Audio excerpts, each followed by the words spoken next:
grand mot, le pouvoir d'agir, mais en gros, ce qu'on y met derrière, peuvent être mis en capacité de pouvoir réaliser leurs aspirations, leurs projets sociaux, professionnels, etc.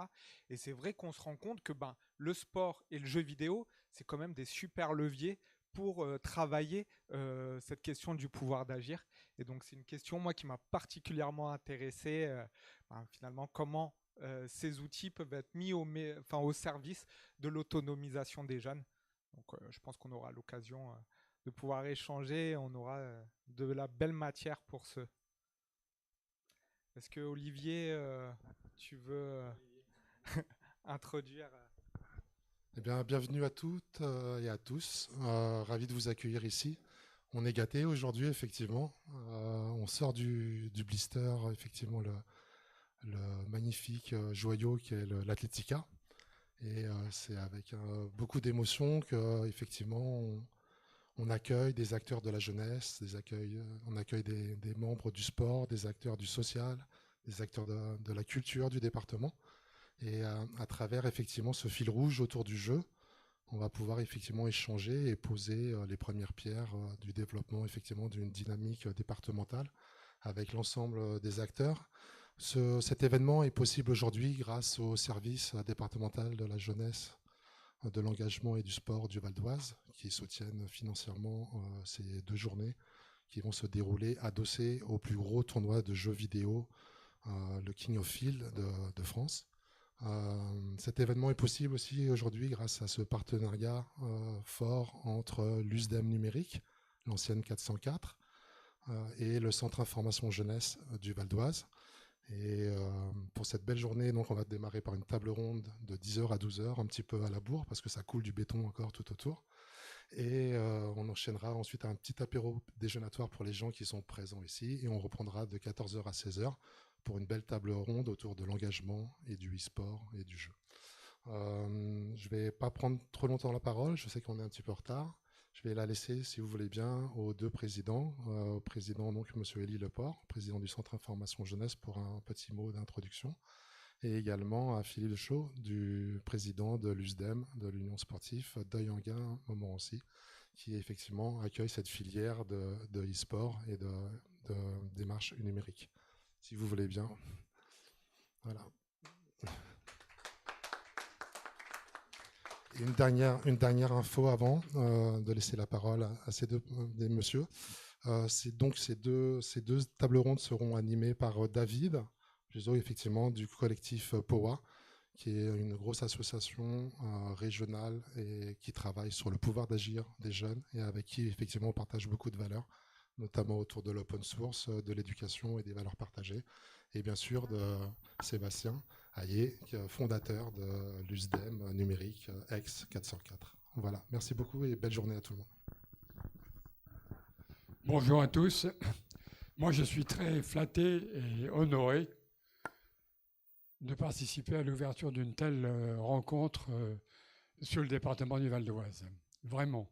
J'avais suivi par les médias et un peu par Olivier ce qui se passait à Deuil autour de ça. Mais un an après découvrir cette rencontre, je suis un peu subjugué par le travail qui est fait.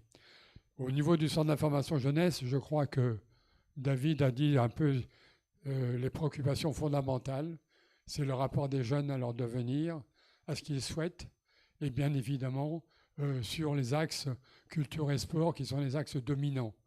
Rappelez aussi que, renforcé par ce qu'on a vécu avec le Covid, la sédentarisation accentuée des jeunes a eu des conséquences assez lourdes. Et aujourd'hui, c'est très important de trouver des supports pour les amener à nouveau à l'activité physique, bien sûr. Alors, je suis très honoré, moi, parce que quand je vois le niveau technologique numérique des réflexions aujourd'hui, ça me rajeunit beaucoup, beaucoup, beaucoup. J'étais en 79-80 chef du bureau cinéma audiovisuel au ministère Jeunesse et Sport. J'ai participé à des tas de commissions interministérielles, y compris celle qui a mis en place la grande structure des sciences techniques à la Villette. J'étais au comité interministériel de pilotage de la mise en place de ça. le début des radios, le début des télévisions régionales, la fibre. J'ai traversé tous ces domaines-là en commission interministérielle. Mais alors, me retrouver ici, je suis subjugué parce que je suis vraiment très dépassé par le numérique aujourd'hui. Et alors, s'appuyer sur le numérique pour permettre aux jeunes de se réaliser et de retrouver des activités extérieures, et cette notion d'agir est fondamentale aujourd'hui, fondamentale, notamment pour les jeunes. Et rappeler simplement qu'aujourd'hui, l'un des problèmes centraux de notre société, c'est le problème de la jeunesse. Et je dis que tout notre devenir, il est lié à ce problème-là, et tout ce qui peut être fait pour, disons, faire en sorte que les jeunes deviennent acteurs d'eux-mêmes le plus possible, c'est une garantie pour le devenir de notre société. Merci à vous, je m'en arrêterai là parce que... voilà. Merci, Président. J'ose à peine prendre le micro après un tel CV. Hein. Donc je vais faire ce que je ne fais pas d'habitude. Je vais prendre mes notes parce que je vais essayer d'être le plus bref possible parce que je vais essayer de ne pas me disperser. Donc moi, je m'appelle Philippe Deléchaud. Je suis... non, il n'y en a qu'une. Non. On va essayer d'être le plus bref possible. Je m'appelle Philippe Deléchaud. Je suis président d'un club omnisport créé en 1943. C'est pas moi qui l'ai créé, je vous rassure. Et qui comporte 8 sections. Club omnisport qui rayonne sur plusieurs villes du Val d'Oise. Et actuellement, nous avons 1900 licenciés au sein du club. Voilà.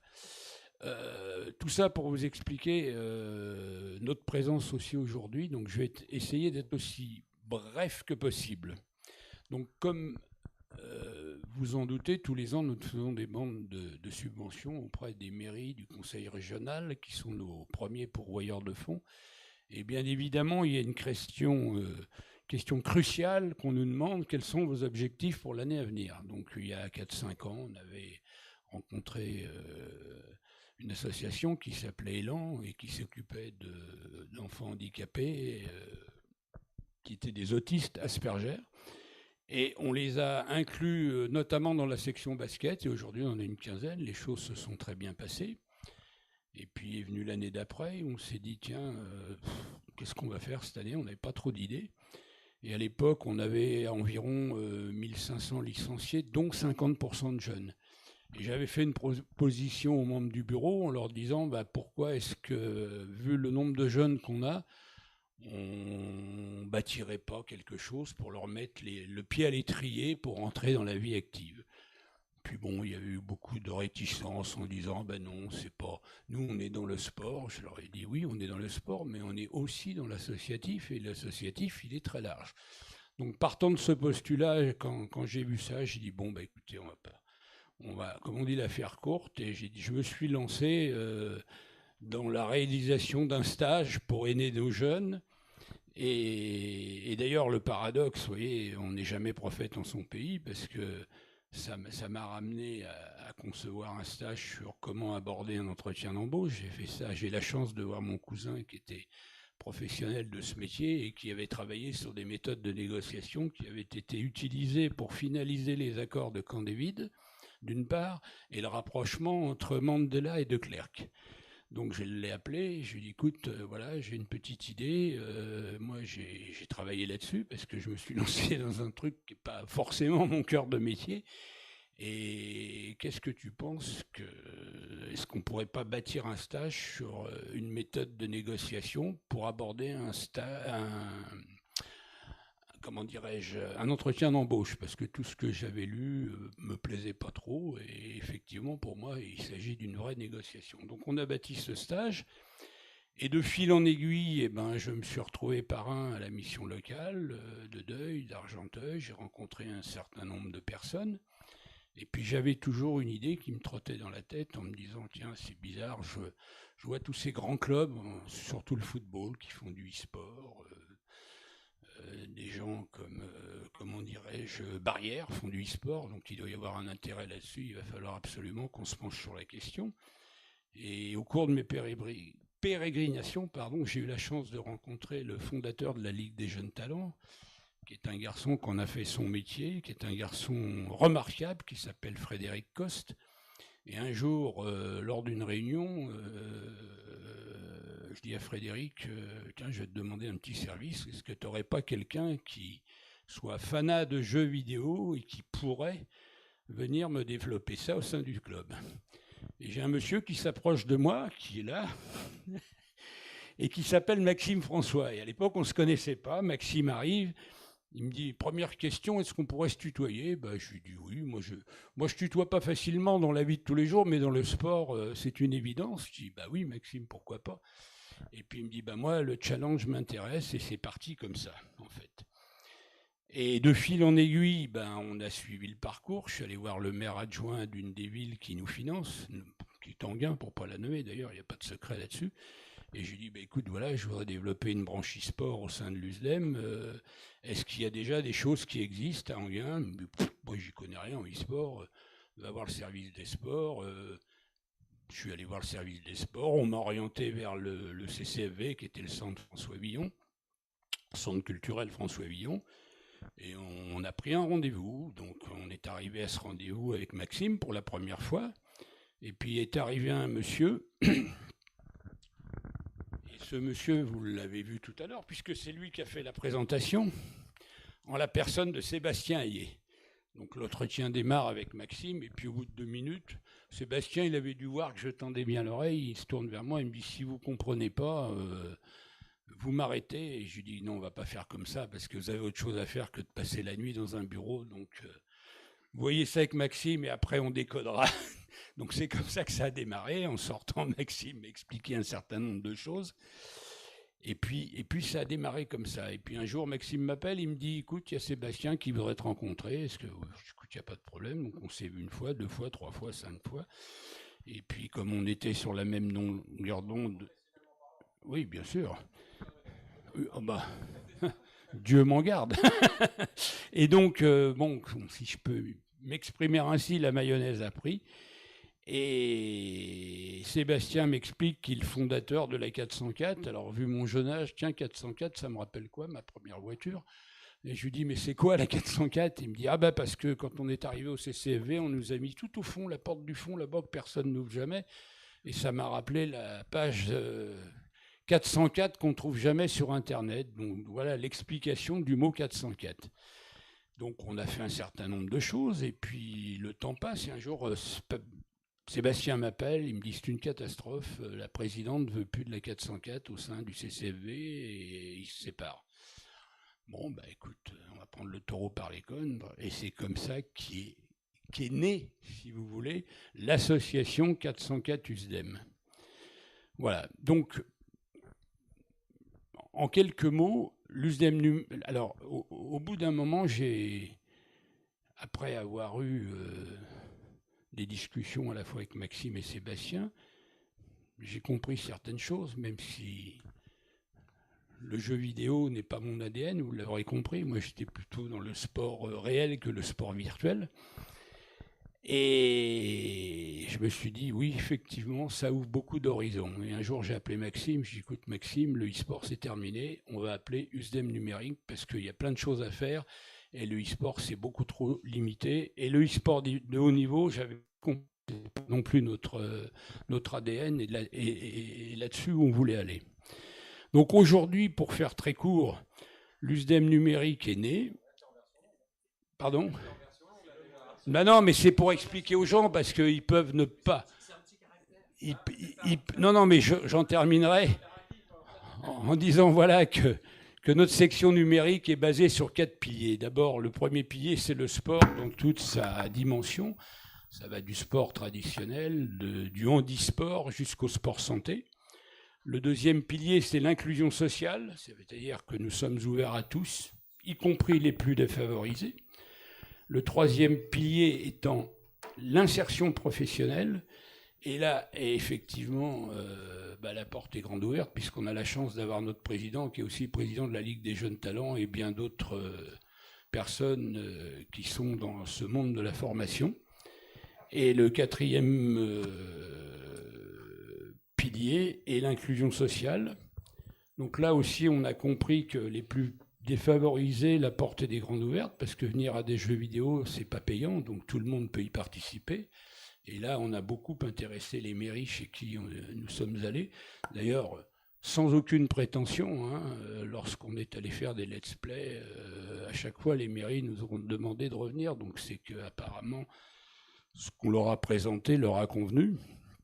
Donc dans l'inclusion sociale, il y a aussi un élément qu'on n'a pas eu le temps de mettre en place, mais qui se fera dans l'avenir, ça sera la formation des seniors dans les maisons de retraite pour l'utilisation des portables, des tablettes, voire plus loin, initiation aux jeux vidéo. D'ailleurs, on était rentré en contact avec, je ne sais plus le nom d'ailleurs. Bon, voilà. Voilà, donc pour moi, ça a été vraiment une découverte parce que j'imaginais pas qu'un jour, la section numérique d'un club au départ uniquement sportif ouvrirait tant d'horizons. Et il n'y a pas très longtemps, d'ailleurs, le président du Hand a demandé à Maxime de faire une prestation à Montmorency. Je suis allé les voir un dimanche après-midi, et tout ça sous l'égide de Tristan. Tristan, c'est le monsieur qui est derrière l'écran là-bas. Je suis arrivé, et puis les gamins étaient à l'écoute, ça se passait très bien, et il y a le maire adjoint au sport qui est arrivé. Je lui ai dit, vous avez vu, le numérique, c'est formidable quand même, hein. Et il m'a répondu, ah oui, mais c'est pas du vrai sport. Donc j'ai vite compris que ça voulait dire, ça m'intéresse pas, vous n'aurez pas de subvention. Donc là, en conclusion, ça sert de leçon. Je dirais, quand on ne connaît pas quelque chose, on s'abstient de faire des commentaires parce qu'effectivement, c'était un peu déplacé. Et d'ailleurs, je lui ai répondu, je lui ai dit d'ailleurs, vous ne croyez pas que les jeunes sont mieux ici? Et j'ai même, excusez mon langage, dit c'est mieux que de faire des conneries. Voilà. Donc, et la deuxième chose, sans aucune prétention, je voulais dire, et effectivement, moi je me suis rendu compte que le sport et la culture étaient non seulement incompatibles, mais essentiels. Et si je pouvais modestement donner un conseil à tous les maires de France, je leur dirais, mesdames, messieurs, lorsque vous allez nommer un adjoint, ne nommez pas un adjoint au sport et un adjoint à la culture. Nommez un adjoint à la jeunesse, au sport et à la culture. Et ça évitera bien des problèmes d'ego. Et souvent, moi je le vois, puisque je fréquente les mairies depuis un certain temps, on a des barrages à cause de problèmes d'ego. Vous avez l'adjoint du sport qui dit « moi, il n'y a que le sport qui m'intéresse », l'autre qui dit « moi, la culture, c'est mon truc », et on n'en sort pas, il ne se passe jamais rien entre les deux. Donc voilà. Et puis je voudrais en terminer pour remercier, on a eu la chance, lorsqu'on a contacté à l'époque le CDFAS, puisqu'il s'appelait encore CDFAS, de tomber sur quelqu'un qui a été à notre écoute, qui s'appelait Morgane Morizet, qui est un garçon extraordinaire, et Yvon Petit, oui, mais qui malheureusement aujourd'hui est très pris, puisque avec les Américains qui doivent venir pour les JO, il est plus que débordé. Donc évidemment, je voulais les remercier, et c'est des gens qui ont été très ouverts avec nous, qui ont compris ce qu'on voulait faire, parce que 2024 n'est pas une fin en soi. Nous, après 2024, il y aura d'autres choses. Il y a beaucoup d'opportunisme avec ces Jeux Olympiques, en se disant, tiens, c'est une raison de venir prendre quelques subventions, mais nous, c'est pas notre façon de voir les choses. Donc nous existerons après. Et ça nous a permis de signer une convention de 2 ans avec maintenant ce qui est devenu Atletica. Donc voilà, j'ai été un peu long, mais je voulais vous expliquer pourquoi nous sommes ici aujourd'hui et ce que ça représentait pour nous. Voilà.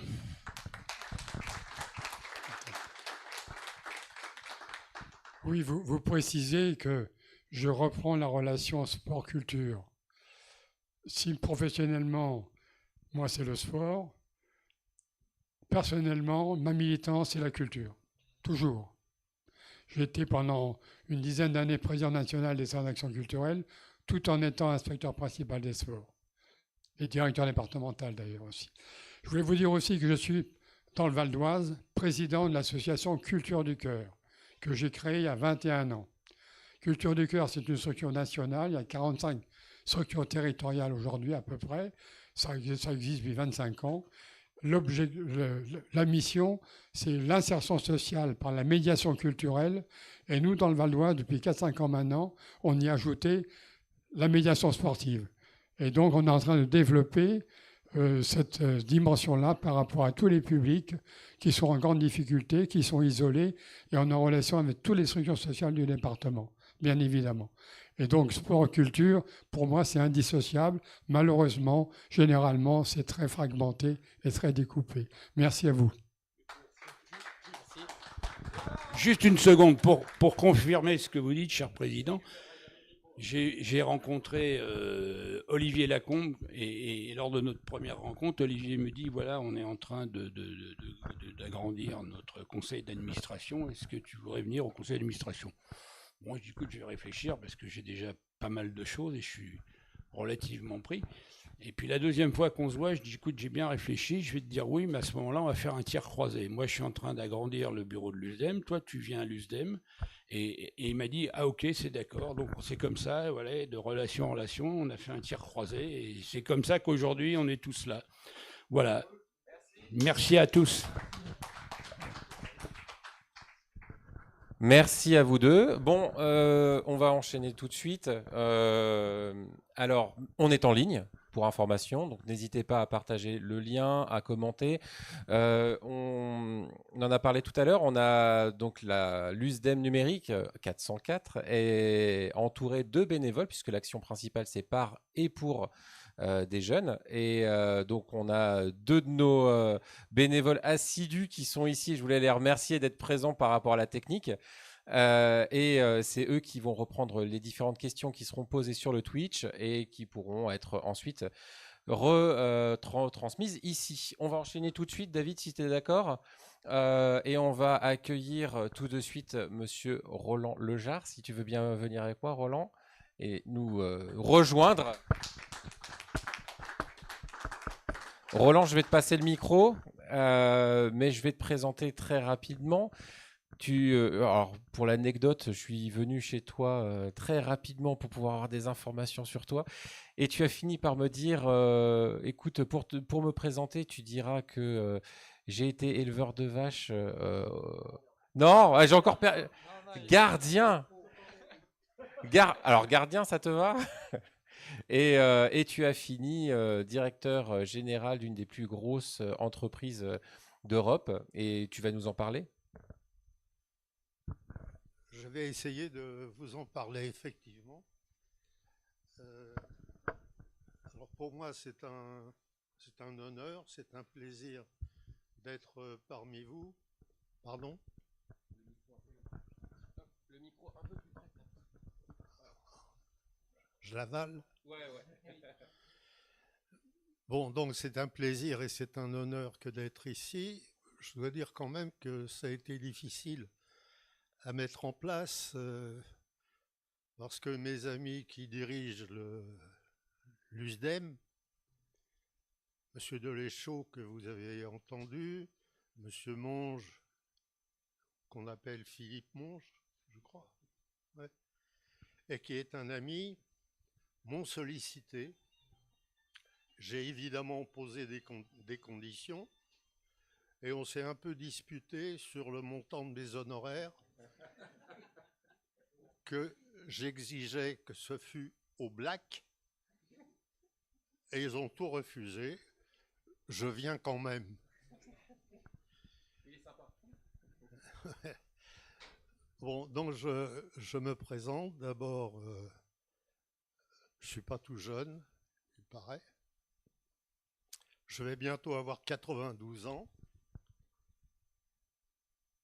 J'ai fait 48 et 2, ça doit faire 50 ans d'activité professionnelle. Physiquement, j'ai fait 2 cancers. J'ai fait une pleurésie sèche. J'ai fait 4 fractures du crâne, dont une avec pronostic réservé pendant 13 jours. Je viens de faire il y a 4 ans un anévrisme de l'aorte abdominale. Je dois oublier quelque chose. Que tu as été sportif. C'est vrai. Merci de me le rappeler. Voilà. Et malgré tout cela, j'aime le vin. J'ai toujours bu du vin. Avec modération. Quelquefois. J'aime le beurre salé, pas le demi-sel, le beurre salé. J'ai fumé un paquet de cigarettes chaque jour pendant plus de 40 ans. Mais toujours sportif. Et toujours sportif. Et j'ai fait du sport. J'ai commencé en étant dans un club qui s'appelait la Saint-Charles-d'Alfortville, qui était un patronage. Et je rappelle ici que ce sont les patronages qui ont introduit le basket en France. Donc ce club était champion de France et j'y suis entré à l'âge de 11 ans. Et j'anticipe un peu sur ce que j'ai à vous dire un peu plus tard, à savoir que dans mon activité professionnelle, que je commenterai dans quelques instants, j'ai eu le plaisir, et là aussi l'honneur, de faire en sorte que la Fédération française de basket souscrive auprès de l'entreprise dans laquelle j'étais employé à l'époque, souscrivent des contrats pour l'assurance et l'assistance, de sorte que nous étions les assureurs de la Fédération française de basket. Pour la petite parenthèse, Fédération française de basket est dans un lieu, donc on est ici à Athletica, qui va accueillir la délégation américaine de basket pour les Jeux Olympiques et Paralympiques. Donc la relation est là aussi. Voilà. Alors. Ah oui, j'ai oublié le micro. On m'entendra mieux comme ça. Ah. Voilà, et n'hésitez pas d'ailleurs, il y a aussi un autre micro sans fil qui est là. On est là pour être dans l'interaction. Donc que ça soit ce matin pour les témoignages comme pour cet après-midi au niveau de la table ronde. Et puis David aussi, d'ailleurs, on va se mettre le micro au milieu. On est là pour échanger. Donc n'hésitez pas à prendre le micro, à lever la main. On viendra vous apporter un micro. Le dialogue est tout à fait ouvert, que ça soit en ligne sur le Twitch ou ici, avec les micros. Roland, je te laisse la main. Merci. Alors, l'inspecteur commercial qui a réalisé cette affaire me téléphone en me disant « j'ai réussi à faire souscrire, etc. » Et le président de la fédération aimerait que vous participiez, s'adressant à moi, que vous participiez à la signature des 2 contrats d'assurance et d'assistance. Je dis oui, bien sûr, etc. Quelques jours plus tôt, il y avait l'approbation des comptes de la société, l'UAP, la société d'assurance. Et pour présenter les comptes, il y avait 14 journalistes qui nous écoutaient. Quand je suis allé pour la signature des contrats avec la Fédé, je n'avais rien préparé parce que je m'attendais à voir un président avec 2 collaborateurs. Je suis arrivé, il y avait 200 personnes, une estrade, le président, le vice-président, le JAR aussi, du coup. Et j'ai eu un grand succès pour la raison suivante.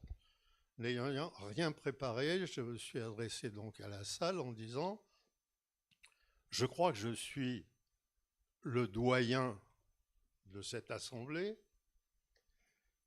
et je crois être celui qui peut revendiquer d'être le plus grand sportif de France. À savoir que, et je sors ma licence, que j'avais signée à l'âge de 11 ans, et à l'époque, j'avais 69 ans. Et ma licence a toujours été actualisée. Voilà. Alors, je reviens au sujet principal quand même, à savoir que le sport a conduit toute ma carrière. Je lui suis reconnaissant et je vais vous donner quelques éléments qui ont émaillé la dite carrière. Je suis breton. C'est bien. D'où exactement en Bretagne? Et personne ici n'a le droit de le contester. Un Normand. Ah, on a des Normands dans la salle. On dit que je suis têtu. Je n'ai jamais compris pourquoi on dit des choses aussi ridicules. Et étant breton, je ne suis pas né en Bretagne, mais ma famille, sur 10 générations, est dans un village bien déterminé à marquer ses origines. Et ayant atteint difficilement l'âge de 7 ans, c'était 1939, déclaration de la guerre, et mes parents, pour me protéger, m'ont envoyé chez mes grands-parents maternels en Bretagne, dans une petite commune qui s'appelle Lanrelas, qui est au sud de Dinan. Et je suis donc allé à l'école en Bretagne. C'était une école catholique. Je suis arrivé dans une école où il y avait 2 classes qui préparaient, pour simplifier, l'équivalent de la première année scolaire en France, jusqu'à la 3e, c'était la préparation du certificat d'études primaires. Donc dans une même classe, il y avait 3 ou 4 générations d'élèves. Et ça a été très, très profitable pour moi. Et les résultats ont été, pour les profs, tout à fait satisfaisants, et pour moi, beaucoup aussi. De cette époque, ça a commencé par le fait que la ferme dans laquelle j'habitais chez mes grands-parents, je l'ai dit à quelques-uns ici, c'était une ferme toute petite, il y avait 8 hectares, dont la moitié était en métayage.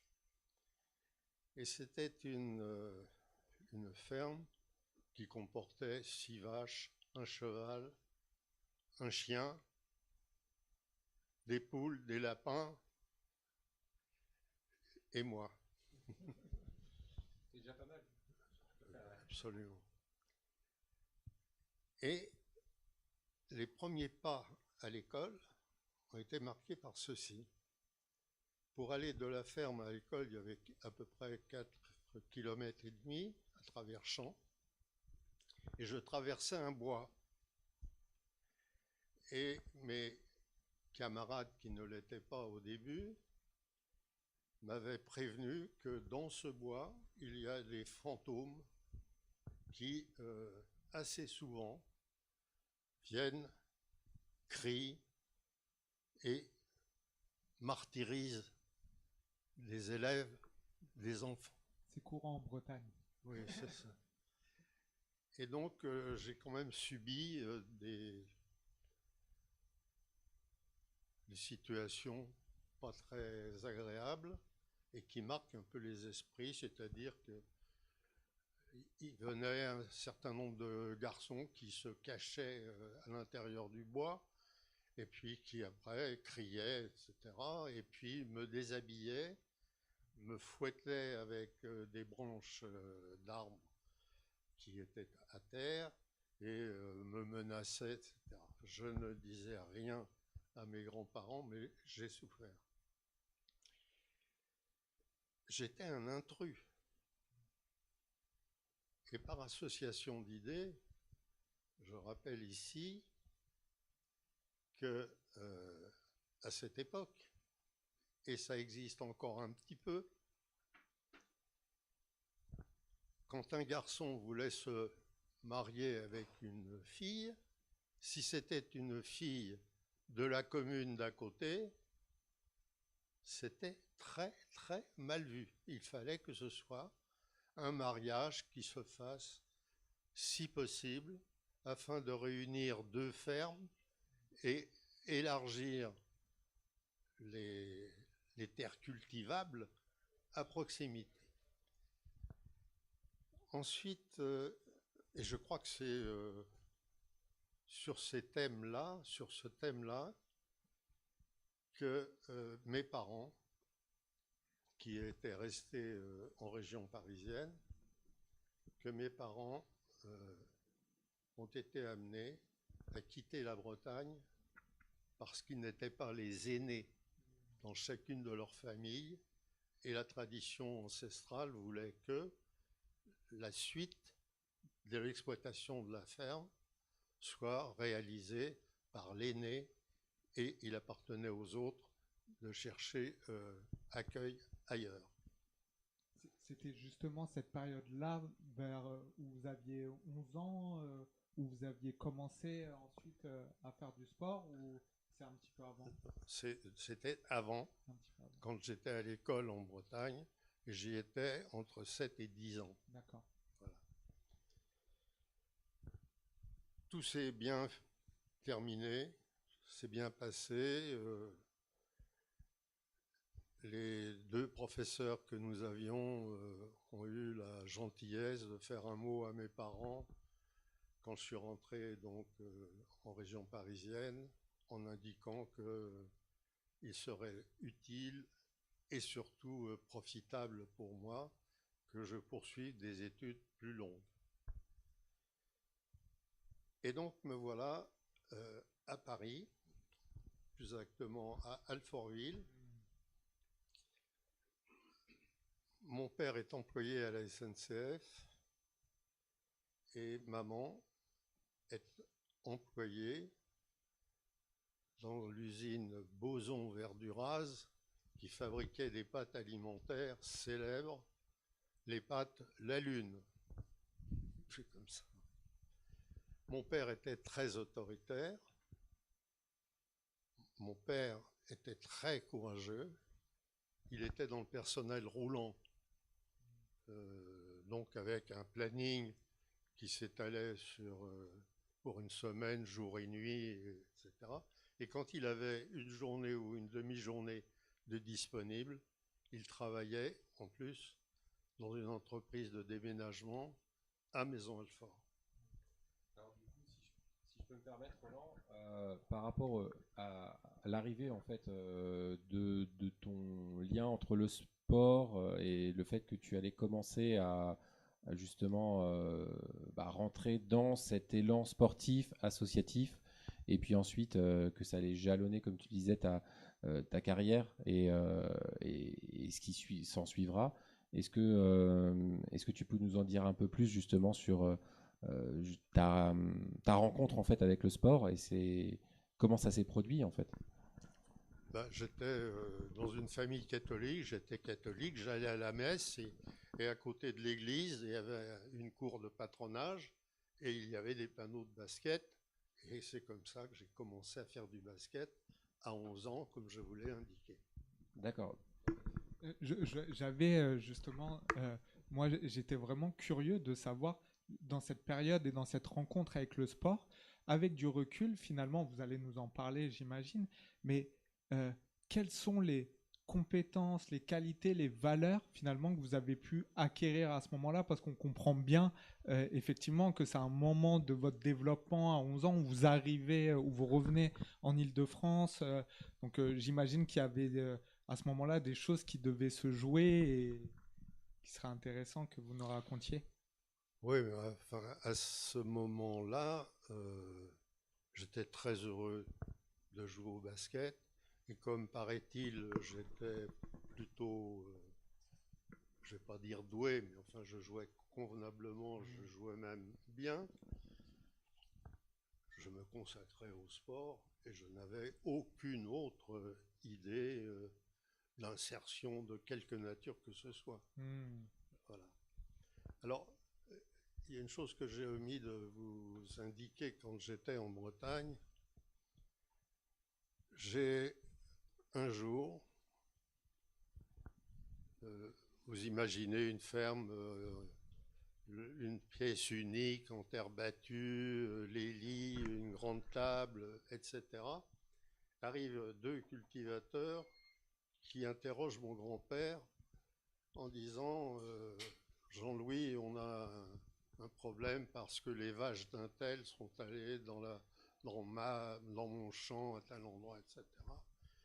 Et ma grand-mère, qui ne participait jamais aux discussions, était en train de faire de la galette dans la grande cheminée et elle avait son fagot de bois là à portée. Elle se retourne et elle dit est-ce que vous en avez effectivement parlé à monsieur le maire, qui par ailleurs était notaire? Et donc ils répondent non, on a préféré en parler à Jean-Louis. Et ma grand-mère de dire vous avez bien fait, parce que monsieur le maire, il est tellement intelligent qu'il en est bête. C'est un axiome que j'ai retenu et que j'ai resservi dans mon allocution de départ de l'UAP en disant j'affirme que cet axiome s'est appliqué dans notre entreprise. Heureusement, les dirigeants n'étaient pas tous, très intelligents. Voilà, dont moi. On ne va pas dire que ça se répète encore aujourd'hui, hein. Mais voilà, c'est ça, hein, c'est ça, c'est pour ça, je laisse le débat ouvert. On a une question en ligne. Alors, est-ce que Roland Legère est l'auteur de Dominion? Est-ce que vous avez entendu parler de... Non, je ne pense pas que Roland, on demande si tu aurais été un auteur d'un sardel Dominion. Oui, ça te parle pas? Ok, peu importe. On va revenir sur le débat, puisque l'idée, c'est aussi parler de sport, d'engagement, et encore une fois, de ce que tu as eu par rapport à l'UAP. Hein. Je rappelle que l'UAP, c'est quand même une grosse boîte à échelle européenne. Tu en parleras mieux que moi. La deuxième après Alliance, hein, je crois. Roland, parle. Oui, alors, je reprends le fil de ma vie, à savoir que en Bretagne sont arrivés des Allemands, et ensuite les Allemands sont repartis 4 ans après. Et il se trouve que le jour où les Allemands se repliaient et rentraient chez eux, j'étais avec ma petite cousine allé chercher le pain à bicyclette, le pain qui nous servirait pour la semaine qui venait. Et j'ai entendu à un moment donné, alors là j'avais 9 ans à peu près, et j'ai entendu des bruits tout à fait curieux. C'était donc les Allemands qui se repliaient. J'ai jeté les vélos derrière une haie, nous nous sommes cachés, et les Allemands sont passés, et nous avons appris le lendemain qu'ils avaient en route ramassé tous les civils qu'ils rencontraient, qu'ils voyaient, et ils ont fusillé tout le monde dans une commune, sur la place d'une commune voisine. Ça m'a beaucoup marqué. Je reviens donc maintenant sur le début de mon activité professionnelle. J'ai commencé par faire des petits boulots qui m'ont été permis à partir de 16 ans, qui m'ont été permis par le président de la Saint-Charles d'Alfortville. Et puis, j'ai eu difficile à exprimer. Du coup, Roland, parce que comme je vois qu'on me fait signe que la montre tourne et qu'on a un autre Roland qui va nous suivre derrière, Est-ce que est-ce qu'en parlant justement de ce que tu as vécu en fait à l'UAP et cet élan que tu avais en tant que sportif, est-ce que c'est quelque chose que tu as pu conjuguer lorsque tu as, je vais dire vulgairement, gravi les échelons? Est-ce que tu as pu faire part à la fois de ces valeurs que tu avais dans le sport, mais est-ce que tu as pu aussi concilier le sport et le professionnel que tu as vécu lorsque tu as fait carrière? Oui, je crois avoir réalisé, vécu tout cela. Et en particulier, j'ai été chef d'établissement où se trouvait l'informatique de l'UAP, sur laquelle je reviendrai. Et puis j'ai été président du comité central d'entreprise où étaient les délégués syndicaux de toutes les chapelles syndicales. Et donc le problème social a été déterminant pour moi, mais je crois que est-ce que tu parles de social justement, est-ce que tu as pu faire une part entre social et sport dans les questions, les difficultés, les problématiques que tu as pu avoir professionnellement parlant? oui, j'ai fait du social et j'ai fait du sport en étant dans cette entreprise. J'ai notamment créé une équipe de basket qui il y a encore un ex-pratiquant qui est ici. J'ai créé donc cette équipe de basket et puis suite à la souscription assurance et assistance de la Fédération française de basket, nous avons à l'UAP réalisé cette assurance, ces deux assurances-là, dans la quasi-totalité des fédérations. Nous avions de l'ordre de 4 millions de jeunes basketteurs assurés à l'UAP. Et je vous dirai après comment ça s'est terminé.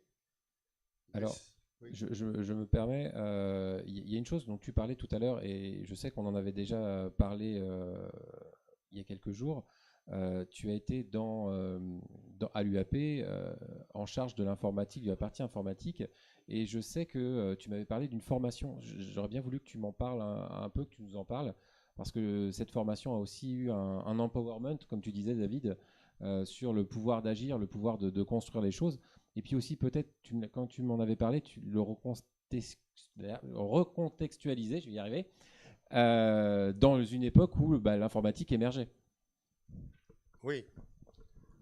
Alors, avant de parler de l'informatique à l'UAP, je voudrais vous indiquer comment je suis arrivé à l'informatique de l'UAP et ce que j'ai pu faire ensuite de cette informatique. J'étais au service militaire. Après avoir été sursitaire, j'étais au service militaire et je reçois la visite un jour d'un de mes copains de basket qui me dit « Qu'est-ce que tu vas foutre à la sortie de ton service ?» Et je dis je vais devoir retourner à l'UAP, mon contrat de travail n'étant que suspendu et non pas arrêté du fait du service militaire.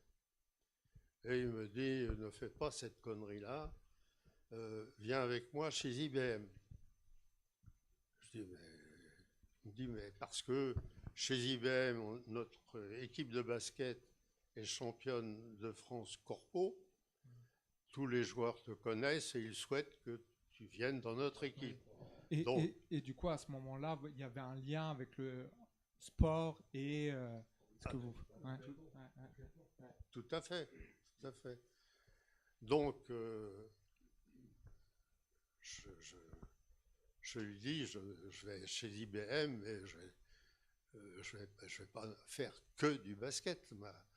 ma carrière ne va pas se faire au basket, tu es en train de me raconter des blagues. Il m'a dit, non, non, non, non, je veux te dire que tu vas rencontrer le directeur des sports d'IBM, le directeur des sports, il y avait IBM, il va te signer un contrat de travail, et puis tu feras du basket avec moi. Alors je rencontre le directeur des sports qui effectivement me dit, voilà, on aimerait bien que tu... Bon, tout ceci se termine de la façon suivante. Il m'a inscrit à des cours IBM qui se situaient place Rambouillet. La place Rambouillet est à côté de la gare de Lyon. Et il se trouve que j'étais militaire à cette époque à Rambouillet. Et j'allais aux cours le soir, et les cours c'était de 20h à 22h. Sur l'informatique. Je faisais donc, et j'habitais Montmorency. C'est ça, en fait. Et j'avais l'obligation, naturellement, d'être chaque matin à la levée des couleurs dans la caserne. Donc, encore une fois, tu courais pas mal. Mon programme était un peu fou, mais je l'ai assumé, à savoir que je quittais notre appartement, qui n'en était pas un d'ailleurs. Je quittais mon appartement à 4h30 le matin pour attraper le premier train à la gare d'Enghien, puis le métro jusqu'à la gare Montparnasse, puis le train jusqu'à la gare de Rambouillet, puis la marche à pied pour arriver avant les couleurs. Et ça pendant combien de temps? Et au retour, 7 mois. Parce qu'au bout de 7 mois, je suis allé à l'hôpital. Arrivé un moment, oui, avec la cadence. Au retour, je quittais la caserne vers 18h pour être au cours à 20h et je rentrais à l'appartement entre 23h30 et minuit. Je me nourrissais avec des croissants et je consommais beaucoup de cigarettes, je consommais beaucoup de café, 1,5 litre de café léger par jour en moyenne, et surtout, je consommais une drogue qui était en vente libre à l'époque et qui s'appelait en tout cas le Maxiton, qui empêchait de dormir. Et tout ça a fait que j'ai fini par tomber malade. J'ai été hospitalisé à l'hôpital Dominique Larrey, l'hôpital militaire, et j'en ai eu des séquelles pendant plusieurs mois. Ce qu'on se rend bien compte, c'est que finalement, vous aviez un rythme de travail extrêmement dense, avec beaucoup de responsabilités.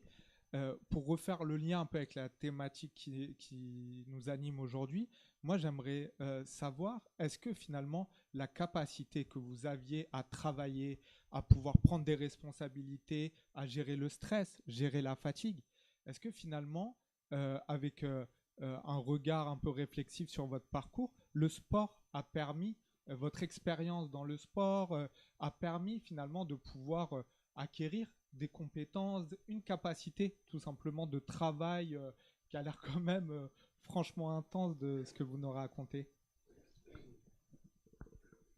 Oui, mais je ne peux pas dire que c'est le sport qui m'a rendu courageux. Non. Je pose la question parce que vous y répondez de manière évidente, mais peut-être que si ça a participé oui, en partie. Dans mon cas précis, mais je ne peux pas en faire une bien école. Sûr, bien sûr. Bah, du coup, effectivement, c'est ça aussi qui est intéressant, Roland, c'est de savoir, tu as un cas effectivement qu'on peut dire particulier par rapport à ton parcours, par rapport à ce que tu as fait, tant par rapport au sport ou tu as été sollicité. Tu le disais aussi justement par rapport à comment tu as brillé dans le basket et ce qui t'a permis d'être d'une certaine façon profilé, visé, ciblé par IBM, ce qui t'a permis de rentrer un petit peu aussi là-dedans dans cette carrière professionnelle, ce qui t'a permis aussi ensuite de gravir ces échelons IBM, UAP, etc. Qu'est-ce que, en fait, aux personnes qui nous écoutent, que ce soit en ligne ou ici, qu'est-ce que tu aimerais véhiculer en fait, surtout comme leçon en fait, c'est-à-dire par rapport à ces vecteurs-là, qu'est-ce que le sport t'a apporté et pourrait leur apporter aussi dans leur parcours social, mais aussi professionnel, comme tu as pu le vivre? Très, très objectivement, le sport m'a beaucoup apporté. Je dirais même qu'il a conduit ma carrière, ça c'est sûr. Mais il n'y a pas que lui, il y a aussi un facteur chance. Et j'arrive à cela, à savoir que au moment où j'ai cet accord avec IBM, mon salaire est multiplié par 2,5 par rapport à mon salaire d'employé de l'UAP. Et donc, je présente ma démission de l'UAP quand je suis démobilisé. À l'UAP, j'étais au service de l'actuariat. Le service de l'actuariat, c'est le service technique d'assurance sur la vie, avec une tendance marquée à l'assurance de risque et la probabilité. Par parenthèse, le recrutement au service de l'actuariat nécessitait que le candidat soit titulaire d'un doctorat en mathématiques. Moi, je n'avais que mon deuxième bac, parce qu'il y a 2 bacs, Mathélem, et on m'a fait passer des petits examens, et j'ai été admis donc à l'actuariat. Ceci,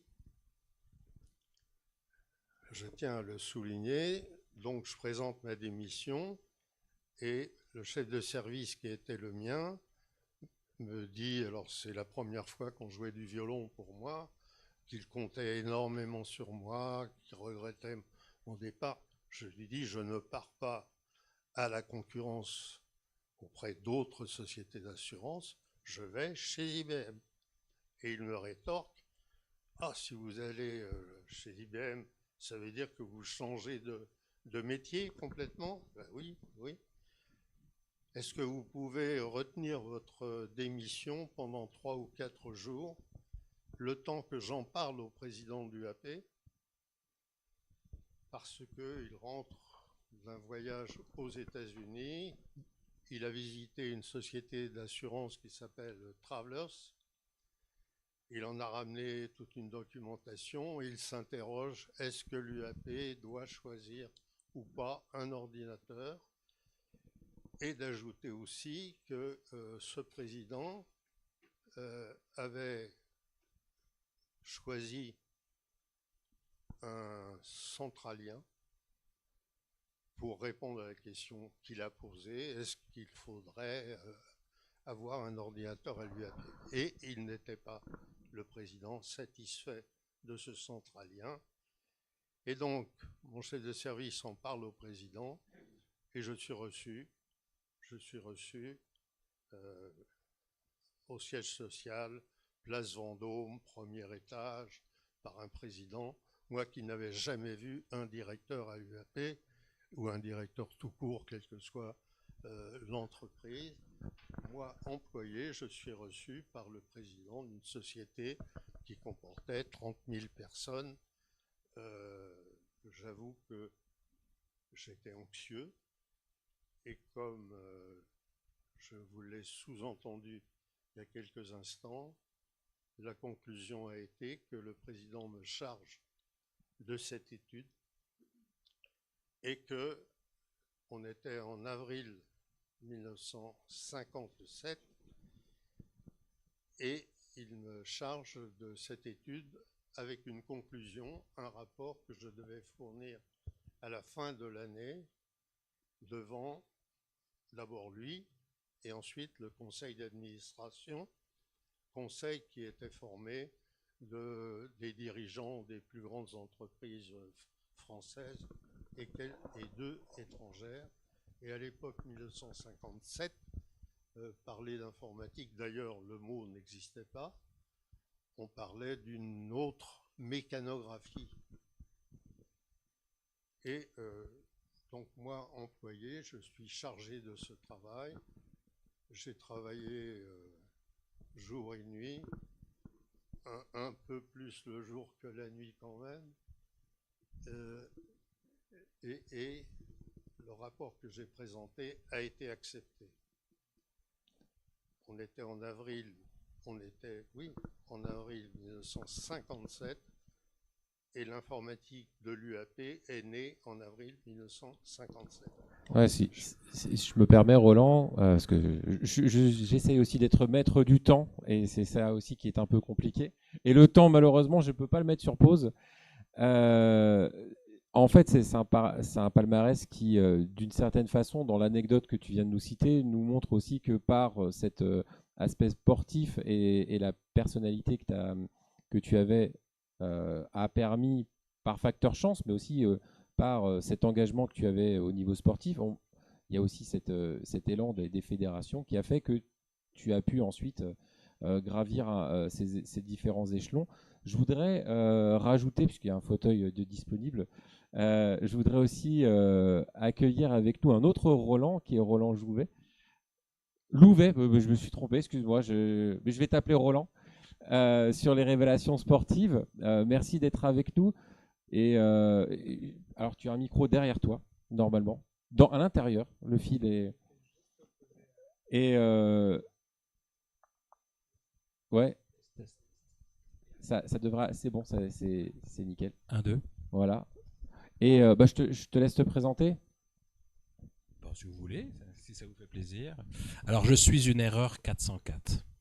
Toi aussi? Oui, et je suis un petit Roland par rapport au grand Roland.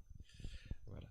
Donc, en réalité, je ne serais rien sans le sport et je n'aurais pas pu avoir la carrière que j'ai eue sans la vie associative.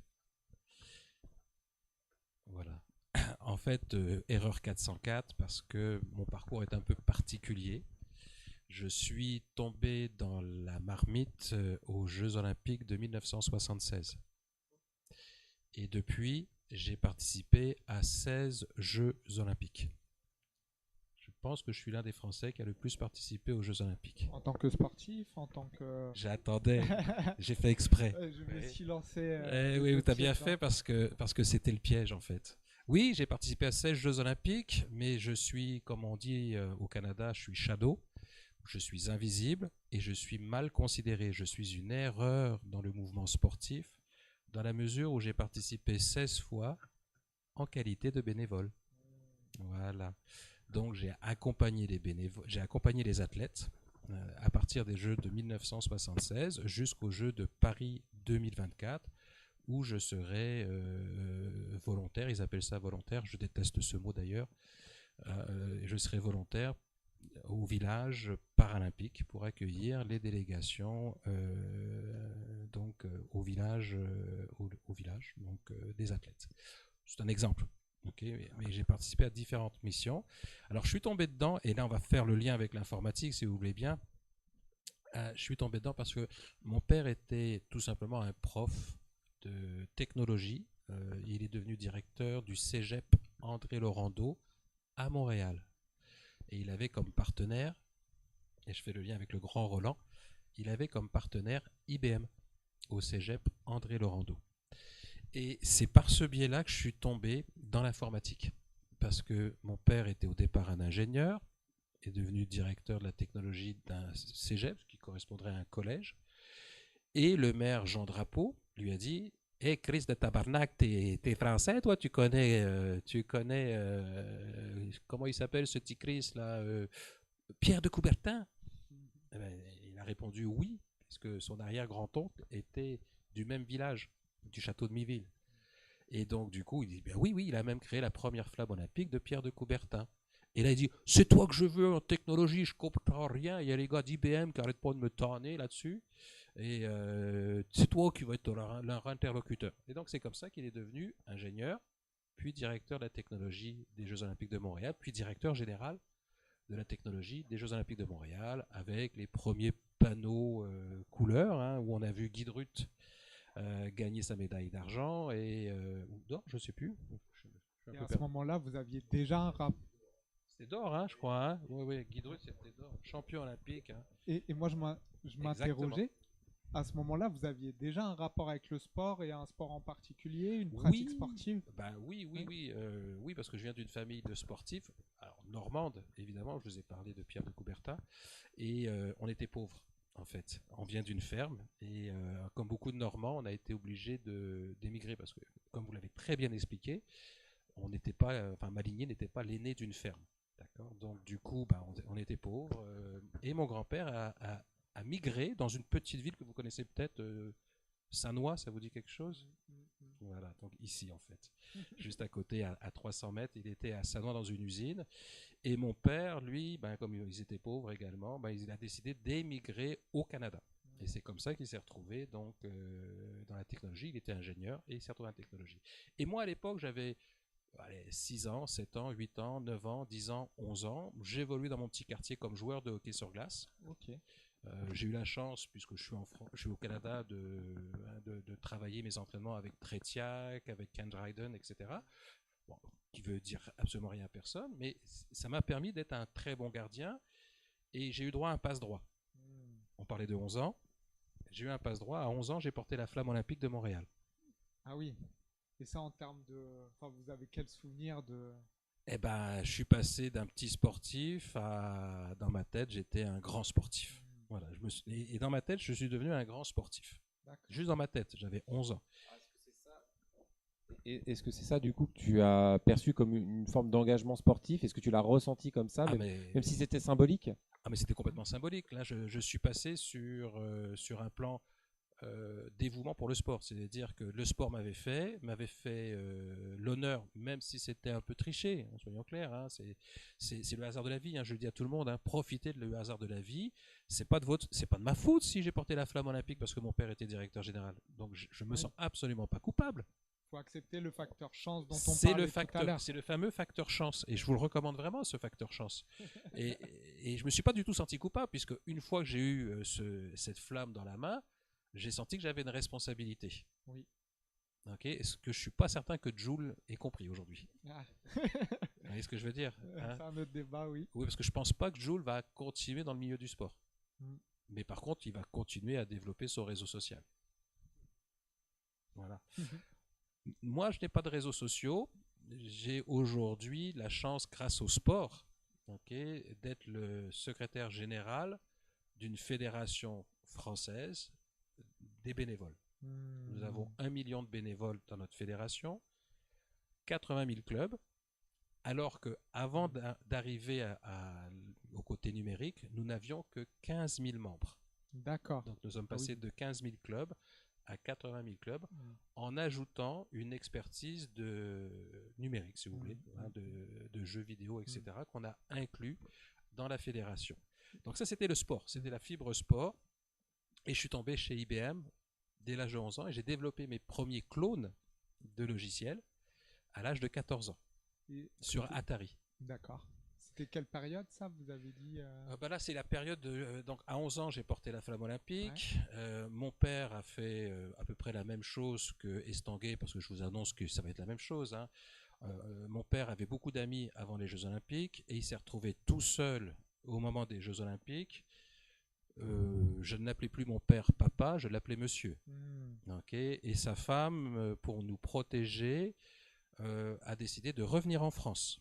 Et je me suis retrouvé dans un HLM au Val-Fouré. Et du coup, j'ai eu la rage. Parce que j'étais un émigrant de France par mon père et je suis redevenu un émigrant étranger en France au Val-Fouré. Oui. Oui, j'étais un émigrant blanc, si vous préférez, entre guillemets, dans un milieu qui n'était pas forcément celui où je m'attendais à tomber en tant que joueur de hockey sur glace. Heureusement, la vie étant ce qu'elle est, deuxième coup de chance, le président d'Adidas m'a repéré, D'accord. Parce que qui s'appelait Horst Dassler. D'accord, vous faisiez du hockey Je sur glace. faisais du hockey sur glace moment-là, à Mantes-la-Jolie parce qu'au Ok. pied des tours, il y avait une patinoire, l'ASM. Et au pied des tours, j'ai pu reprendre confiance en moi alors que j'étais très mauvais à l'école. À 11 ans, je n'écrivais qu'au crayon à papier. D'accord. À 11 ans, je ne savais pas écrire en lettres attachées. Et à 11 ans, j'avais des profs qui me mettaient à genoux sur une règle pour m'obliger à écrire de la main droite, alors que j'étais gaucher. Pas beaucoup d'inclusion. Et Voilà, du coup, c'est c'est ça. devenu pour moi très important l'inclusion sociale. J'ai compris tout de suite que c'était très très dur d'être un étranger en France. Et là, pour le coup, le sport a joué ce rôle de... Absolument. Je rencontre des gens aussi, d'autres univers. Des je gens crée du très lien. positifs et des gens. Il faut avoir un esprit d'ouverture, hein, les jeunes, hein, parce que là, du coup, là, j'étais rageux parce que j'avais quand même un prof qui me mettait à genoux sur une règle et qui me tapait avec la règle, hein, parce qu'il voulait absolument que j'écrive de la main droite. Vous imaginez, c'est pas vieux, on parle des années 80. Hein. Il voulait impérativement parce que la main gauche, c'était la main du diable. Ouais. Là, je suis devenu ambidextre pour lui faire plaisir. C'est ce qui peut être utile pour le hockey. Non, c'était surtout utile pour conserver mes doigts pour le hockey. Oui. Oui. Voilà, donc je me suis adapté. Donc n'hésitez pas à vous adapter. Okay. De force, de gré, par plaisir, je pense qu'il est important de s'adapter. Okay. Et de ce que je comprends, en fait, le sport a été vraiment la sphère qui permettait de vous développer, d'acquérir de la confiance en soi, de pouvoir se dire, à un moment donné, je peux développer de l'estime personnelle parce que là, j'ai un espace où je suis bon, où je peux m'épanouir. Et c'était exact. En fait, c'était ma jambe gauche, si vous préférez. La jambe gauche. C'était ma jambe gauche. Alors, le problème d'avoir qu'une seule jambe, c'est qu'on court pas vite. Ah oui. Voilà. Donc, il fallait que je développe également une jambe droite. J'étais mauvais à l'école. C'est un peu comme le grand Roland. Vous savez, vous n'êtes pas obligé d'être ingénieur pour développer des logiciels. Vous savez que vous n'avez pas besoin d'être ingénieur pour être un champion du monde de e-sport. Et ça, je l'ai découvert à 14 ans, en développant le clone de Pac-Man. J'avais lu des magazines parce que j'étais abonné à des revues d'IBM, etc. Et avec Horst Dassler, qui était le président d'Adidas, il était en contact avec Philips, qui venait de sortir également son Philips 2000. D'accord. Et j'avais craqué le Philips 2000. J'avais réussi à le craquer. Et donc, du coup, j'avais repris les lignes de code et j'ai développé des clones. J'ai donc développé mon premier logiciel dans les tours de Mantes-la-Jolie avec simplement une bande. À l'époque, c'était aussi les Walkman. Et donc, j'avais craqué le Walkman pour en faire un système d'encodage. Je te regarde forcément parce que en fait, j'écoute Roland et je sais que dans l'assistance, on a un cracker aussi. Je ne sais pas s'il y a un micro disponible parce qu'il y a un témoignage. Si tu veux poser une question, tu peux. Hein, je te prends en otage, Abdel. mais effectivement, soyons dynamiques parce qu'on n'en a rien à faire de petits Roland là. Ce qui est important, c'est les jeunes, c'est l'inclusion. C'est pour faire tourner aussi le micro. N'hésitez pas à aussi parler de vos expériences. Abdel, je suis désolé, je te prends en otage. Okay. Alors Abdel, t'as craqué quoi, toi? Alors, là, je sais pas si il y a... Tourner la caméra, moi je suis pas important. Non, mais je sais pas s'il y a des policiers parce que j'ai pas envie, voilà. Si mais moi j'ose le dire.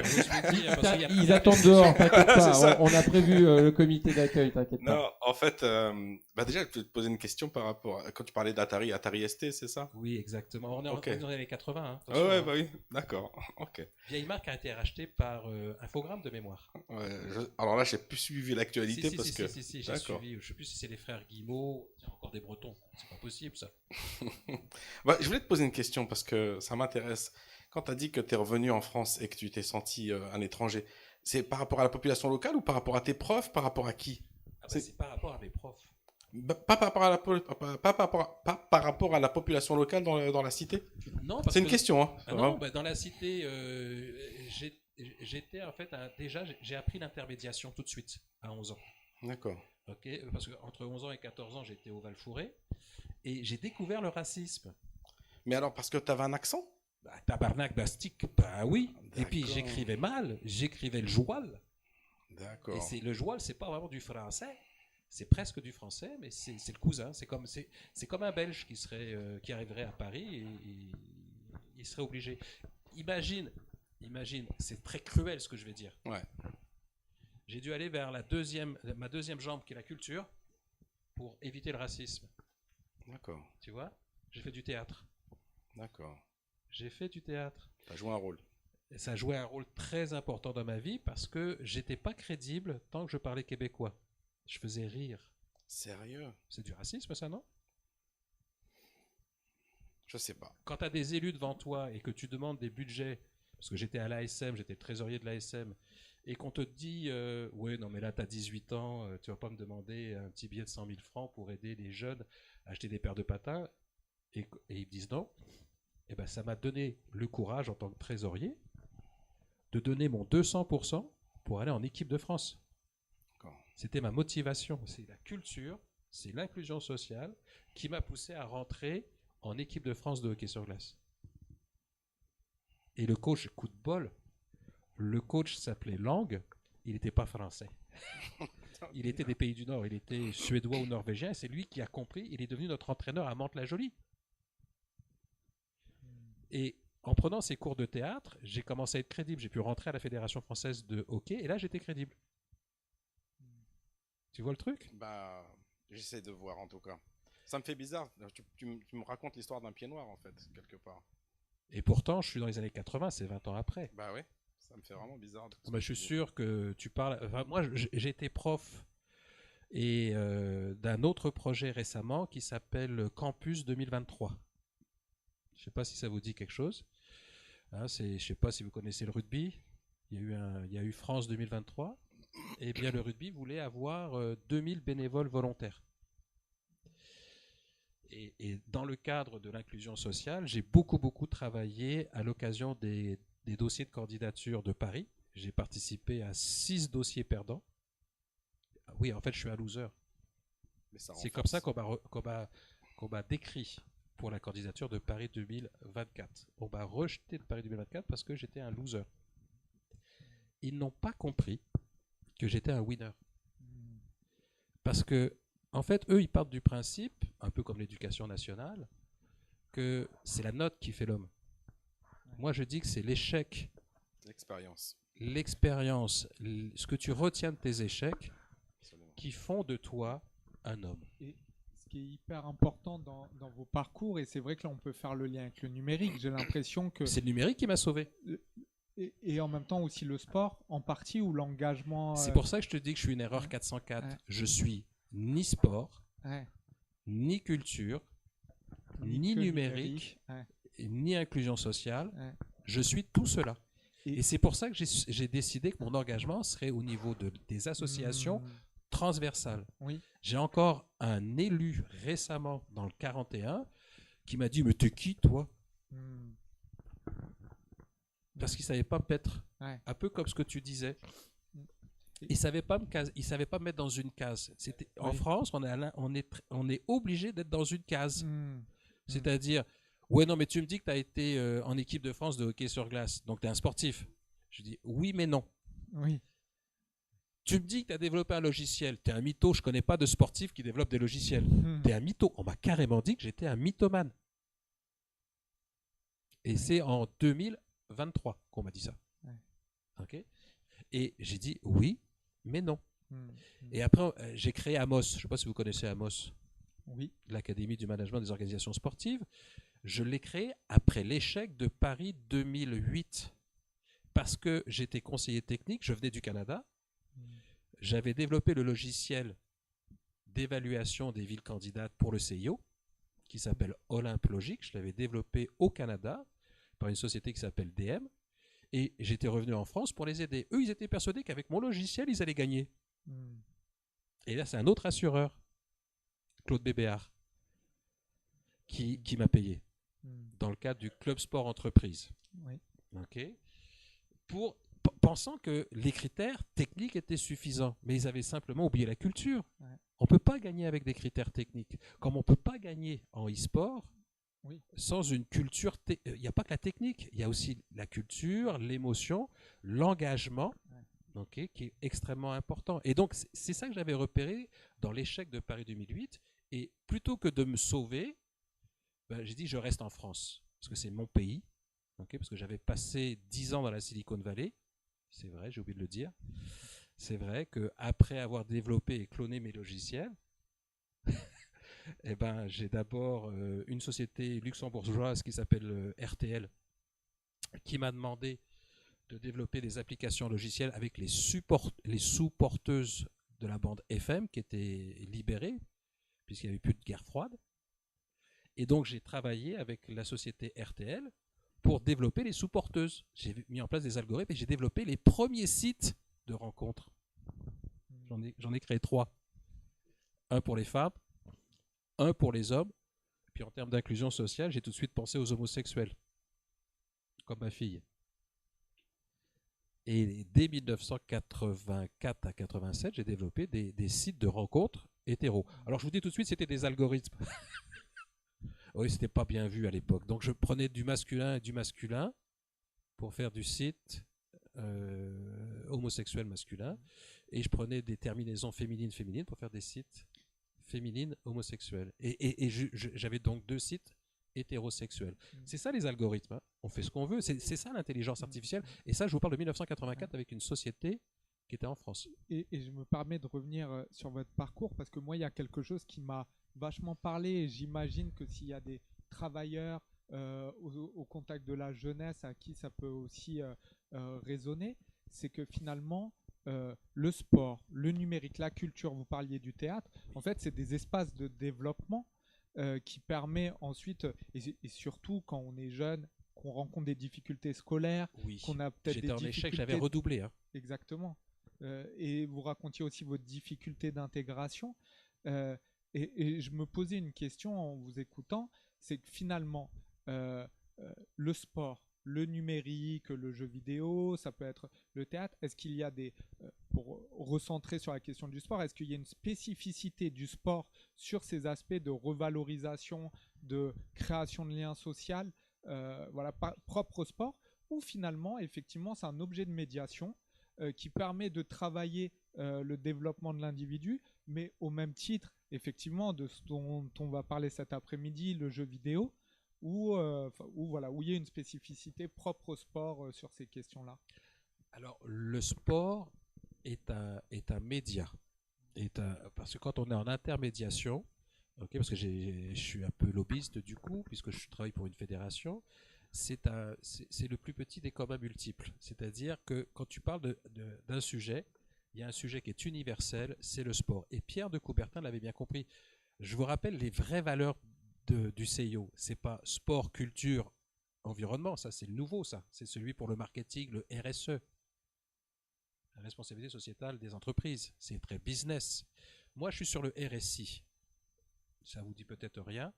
C'est la responsabilité sociétale des industries. Et le sport, c'est un point commun de toutes les industries. C'est-à-dire que si, jeunes, vous vous engagez dans le milieu du sport, et j'inclus le numérique dans le sport, eh bien, vous pouvez rebondir comme vous avez fait chez IBM, comme j'ai fait chez Mattel. Moi, vous savez, c'est des petits jouets en plastique, là, Keten, comme on dit au Québec, c'est-à-dire des poupées Barbie, des trucs Hot Wheels. Eh bien, après mon expérience sur RTL avec les sous-porteuses de l'AFM, j'avais créé une association, j'étais le conseiller technique du président de la fédération des radios indépendantes. Eh bien, j'ai un chercheur de tête qui est venu me voir, et j'ai mon salaire qui a été multiplié par 3 tout de suite, en allant dans la Silicon Valley. Je devais rester 1 an, parce que j'avais créé une société en France dans le domaine du sport. Je faisais de la programmation technique et fonctionnelle pour le fameux Stade de France. Vous le savez peut-être pas, mais un petit jeune de 24 ans à l'époque, qui s'appelait Roland, a réussi à convaincre 2 maires en opposition totale, un communiste à Saint-Denis et un libéral. Je ne sais pas de quel parti il était, Jacques Chirac en fait, parce que ça ne m'intéressait pas et ça ne m'intéresse toujours pas la politique. Ils se sont entendus sur l'idée que j'avais, qui était de dire le Stade de France, il doit être connecté, connectable, mais je ne sais pas quelle technologie sera au bout de la ligne, mais il faut qu'il soit en fibre optique. Donc il y a 40 000 km de fibre optique dans ce stade, parce qu'un petit jeune de 24 ans a dit ce serait peut-être bien de ne pas penser à la technologie, mais de penser au canal de communication de la technologie. Et c'est ça qui m'a amené ensuite à aller dans la Silicon Valley, parce que chez Mattel, ils m'ont dit, nous on est en situation de faillite, je vous assure que c'est vrai, hein. On est en 91, ils étaient en situation de faillite. Les ventes de la petite poupée en plastique et des véhicules étaient en déclin. Et ils ont dit, est-ce qu'on peut créer des nouvelles communautés avec l'Internet qui venait d'être libéralisé par Bill Clinton en 91? Ben, j'ai dit peut-être, mais c'est une page blanche. Et donc j'ai commencé à utiliser mes petites expériences d'encodage pour créer les premiers sites d'un vocabulaire qu'on ne connaissait pas. Non, on ne connaissait pas le mot numérique. On ne connaissait pas ICRM. On ne connaissait pas la segmentation d'usagers directs, indirects et ce qu'on appelle aujourd'hui nano-influenceurs, c'est-à-dire la famille autour. Et ben, on a développé ça dès 91 et je suis resté finalement 10 ans. Et j'ai ensuite travaillé à des jeux concours. Et c'est ça qui est drôle. Parce qu'on parle de sport, de numérique. Mais savez-vous qu'il y avait une discipline qui était très très drôle en 1924 ? En 1924, il y avait les jeux d'échecs, ça vous dit quelque chose ? C'est quoi un jeu d'échecs ? C'est du sport ? Ben, bien sûr que c'est du sport. Vous avez pas un muscle qui s'appelle la matière grise ici ? Donc, chers joueurs de e-sport, n'hésitez pas à rappeler à tous ceux qui pensent que le e-sport, c'est pas du sport, qu'en 1924, il y a une discipline, il y en a même 3 parce que les Japonais voulaient le Go. Vous savez, c'est le jeu d'échecs à la japonaise pour les samouraïs. Les samouraïs, pour ceux qui aiment Sangoku. C'était au jeu de 1924. C'est quoi le e-sport? Et les premiers jeux de e-sport qu'on a développés, ça va vous paraître idiot, hein, c'était les jeux de table. C'était un jeu de table. On a fait des jeux d'échecs. En fait. C'est le mind game, exactement. On a commencé par du mind game. C'est facile à programmer et je vous assure que ça fidélise vraiment les jeunes. Et on perd et on gagne une fois sur 2. On apprend la lose. Ouais. Et on apprend la win. On apprend les 2. Et l'insertion professionnelle, c'est ça. Ouais. C'est, tu dois d'abord accepter que tu n'es pas bon pour devenir excellent. Ouais, tout à fait. Et c'est d'ailleurs ça qui a permis le côté perméable entre le sport et puis ce qu'on va construire avec le mind game qui va devenir l'e-sport.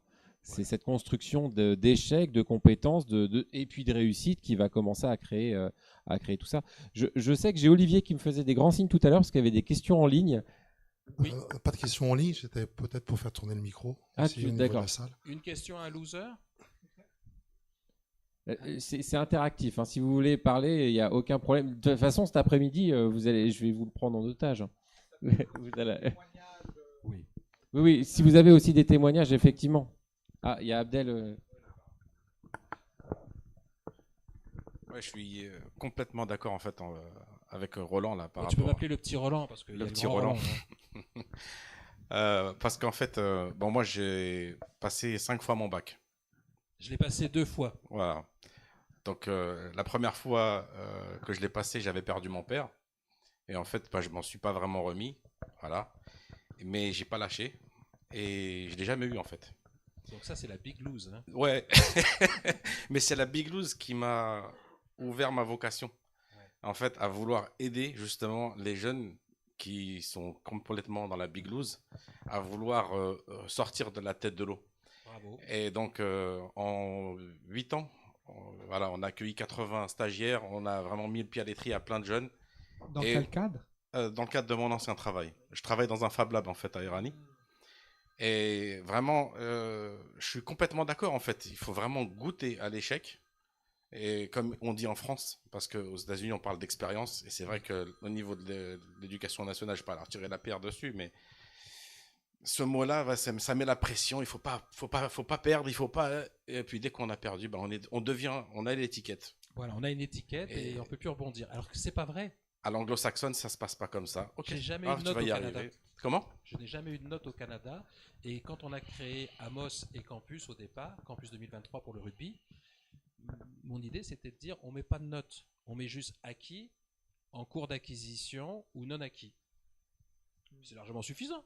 Bon, à partir d'un moment où un gamin est en cours d'acquisition, je l'embauche, non? Parce que c'est moi le senior. Donc c'est moi le mentor. Donc c'est ma responsabilité de prendre quelqu'un qui a un niveau en cours d'acquisition en tant que gestionnaire, président d'association, pour l'accompagner, comme vous avez très très bien fait, accompagner les jeunes, peu importe le système, service civique, armée ou SNU ou stage, on s'en fout, comme de l'an 40, de la structure, ça c'est l'administration. En fait, c'est la personne qui est importante. Ce qui est important, c'est d'accompagner le gamin pour lui donner du courage. Tiens, je vais te donner un secret. J'ai un Maxime dans mon équipe. Big loser. Ah oui, il devait aller au championnat de France de natation et il a raté le coche de 0,1 seconde. Je ne sais plus, un centième de seconde. Il a raté la qualification. Il a passé 7 ans de sa vie à faire ça. Ben, heureusement, j'avais créé Amos pour les Indiens, vous savez, ceux qui ont perdu leur chef. Et Amos, au départ, l'Académie de management des organisations sportives, c'était parce que j'avais réalisé qu'à Paris 2024, il y avait que des boss. Ils sortaient tous de l'ESSEC. Ah, parce que je ne te l'ai pas dit, je me suis payé l'ESSEC. Eh oui, j'ai raté le bac et je me suis payé l'ESSEC, mais à 40 ans. Et je me suis dit, si je suis capable de le faire en venant des cités, mais tous les autres peuvent le faire. Et donc, du coup, j'ai accompagné ce loser, qui s'appelle Maxime Collat, qui est aujourd'hui mon boss. Alors, comment j'ai fait? C'est simple. Je l'ai coaché, je l'ai identifié, je l'ai coaché, je l'ai amené chez Amos. Il a fait son B1, B2, B3, B4. J'ai senti le gamin se développer. Je l'ai pris en service civique. Putain, il s'est éclaté comme une bête.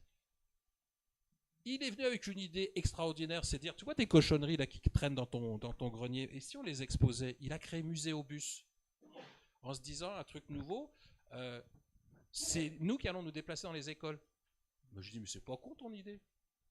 Donc on l'a fait. Donc il a pris mes simples diplômes. Alors, c'est vrai, j'ai une petite collection de flammes olympiques qui m'ont été données parce que j'étais un bénévole. J'ai reçu 6 flammes olympiques parce que les gens étaient satisfaits de mon bénévolat. Parce que quand tu vas aux États-Unis, tu as combien de chances de trouver un francophone? C'est compliqué. Ben, c'est comme ça que je me suis vendu. Hé les gars, vendez ce que vous êtes. Ne vous vendez pas sur ce que vous n'êtes pas. J'étais moyen en anglais. J'ai trouvé un boulot dans la Silicon Valley pour m'occuper de la localisation, du développement des réseaux francophones. Je me suis occupé de 80 pays à San Francisco. Avec ma seule compétence de trou du cul, je parle français, tabarnak. Avec un crise d'accent, mais je parle français. Donc du coup, j'ai fait de la localisation qui m'a permis de passer du sport à l'informatique.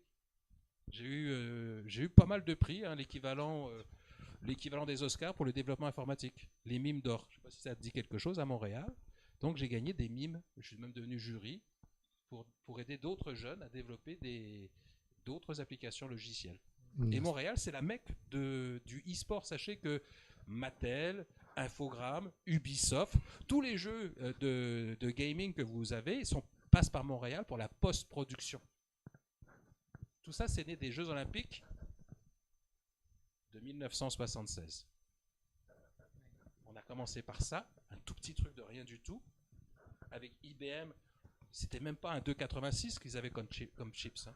C'était même pas un 286. Votre calculatrice Casio, elle a plus de puissance que ce qu'avait mon père pour les Jeux Olympiques de Montréal. Donc voilà, on peut très bien passer du sport. J'ai même des trophées de manager de sport, puisque j'ai même 2 athlètes de mon club de boxe, le Vastin Club à Pont-de-Mer, qui vont aller aux Jeux Olympiques. J'ai que 40 licenciés. On parlait de clubs avec 1500 licenciés. Moi, j'en ai 40. J'en ai 2 qui sont partis. Avec 0 de subvention. Ça fait 40 ans que je suis dans le monde associatif. Ça fait 40 ans que je ne demande pas 1 centime. Ouais, c'est mon côté anglo-saxon. Parce que quand je me suis fait rejeter des élus, j'ai dit plus jamais je me ferai rejeter. C'est moi qui ai acheté des paires de patins pour les gamins de Mantes-la-Jolie. J'ai pris tout mon bonus de la fédération, parce que tu sais, quand tu transfères, hein, c'est ça la France, hein, quand tu es transféré, on t'achète un peu. Eh ben, j'ai pris tout mon bonus et je l'ai donné à mon club. J'étais trésorier du club. Ben, on a acheté une 40aine de paires de patins. Pas grand-chose, hein. J'ai une question, Roland, qui traîne depuis tout à l'heure. Je passe le micro. Merci. Sans subvention, hein, c'était mon pognon. Hein. J'ai déjà commencé comme ça. J'avais 18 ans. Bonjour. Vous avez déjà pas mal entamé ce sur quoi j'allais intervenir, mais je crois que quand on a la chance d'encadrer comme ça des jeunes, que ça soit, moi j'ai eu la chance de travailler à la Cité des Sciences, c'est de créer des scénarios de la réussite. Ça marque les gens vraiment. Et puis c'est un point qu'on utilise aussi dans le développement personnel. Et d'avoir aussi, d'être confronté à des gens qui font un peu partie de l'institution, et puis d'avoir cette chance de venir justement d'un peu en dehors de l'institution. Et pour rapporter un témoignage que j'ai eu, je donne donc un cours de programmation. On faisait tout pour que les gamins puissent mettre les mains dans le cambouis pour faire des jeux vidéo. Et c'est pas si dur que ça. Non, grâce à Pico 8, c'était du Lua, enfin bref. Et je vous assure, moi je piquais les programmes carrément. Ça va encore plus vite. Je prenais les lignes complètes, moi. Et du coup, il y a un gamin qui arrive pas trop, et j'entends sa prof qui dit « Non, mais c'est comme toute la famille, ils sont demeurés. » Et j'entends ça, moi. Et je suis en train d'animer l'atelier, donc forcément, je vais pas mettre en avant cette institutrice. Mais je prends du temps avec le gamin. Je dis, bon, ceux qui savent faire, vous pouvez montrer à ceux qui ont un peu plus de mal. Et je prends vraiment du temps avec ce gamin. Bon, j'explique pas la démarche de ce qui s'est passé et comment on a résolu le problème dans son petit programme.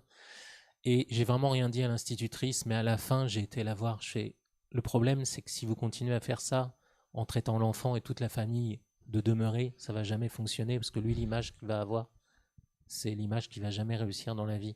Et vous voyez, là, les 5 minutes que j'ai pris avec lui, on a réussi à faire quelque chose. Vous lui avez donné une deuxième jambe. Ouais, mais c'est cette chance-là qu'on a en tant qu'encadrant, un peu en dehors du système, justement, et d'apporter plus de l'expérience de vie. C'est-à-dire, je comprends pas pourquoi il échoue. Il faut pas qu'il continue d'échouer, quoi. Voilà.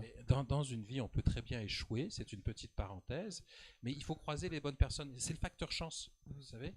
Mais ce facteur chance, on peut le créer. Moi, je vous dis, j'ai rencontré des hommes qui étaient des hommes d'affaires finalement.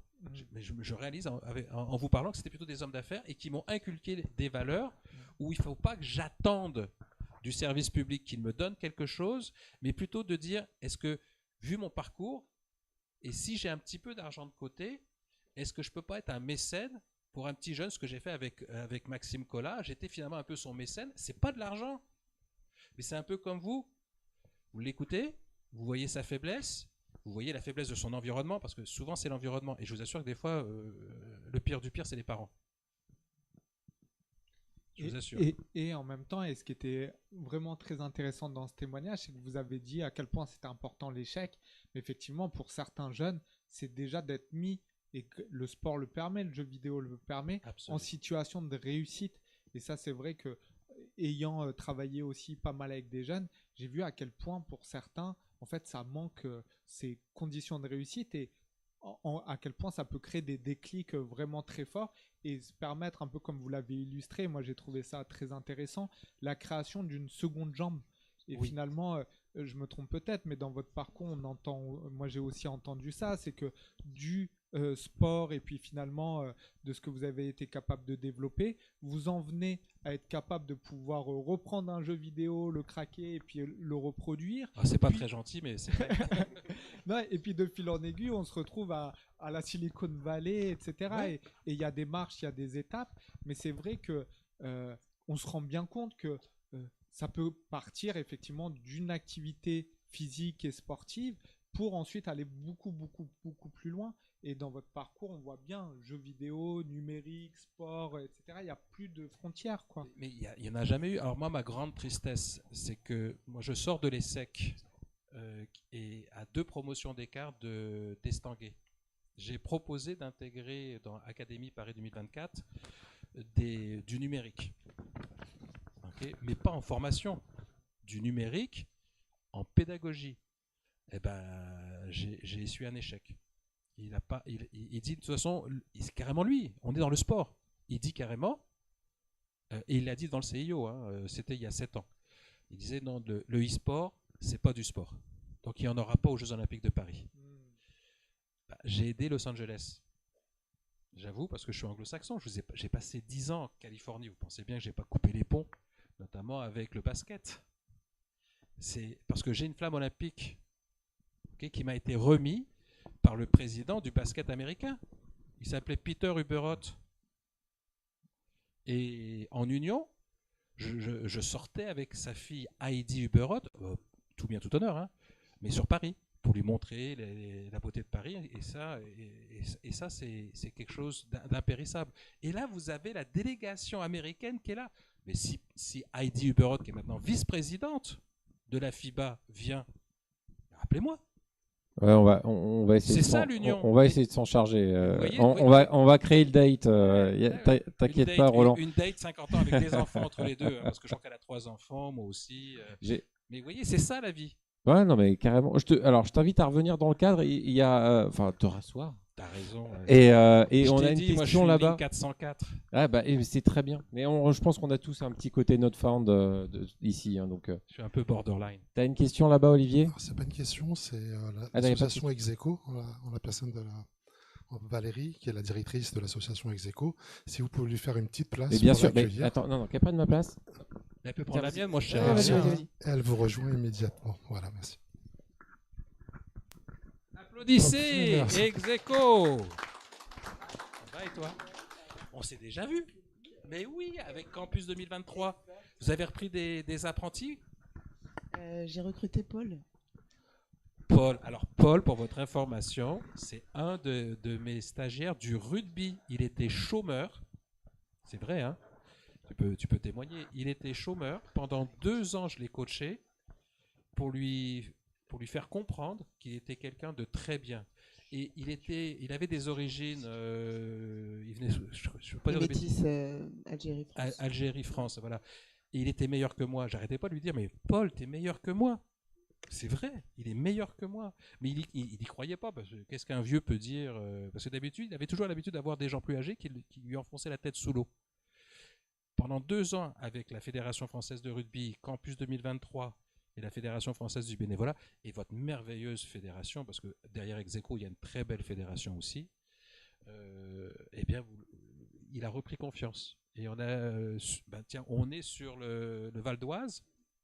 On a comme ça coaché une dizaine de jeunes, et 100% d'entre eux ont soit retrouvé du travail dans le domaine du sport, soit repris les études dans le domaine du sport.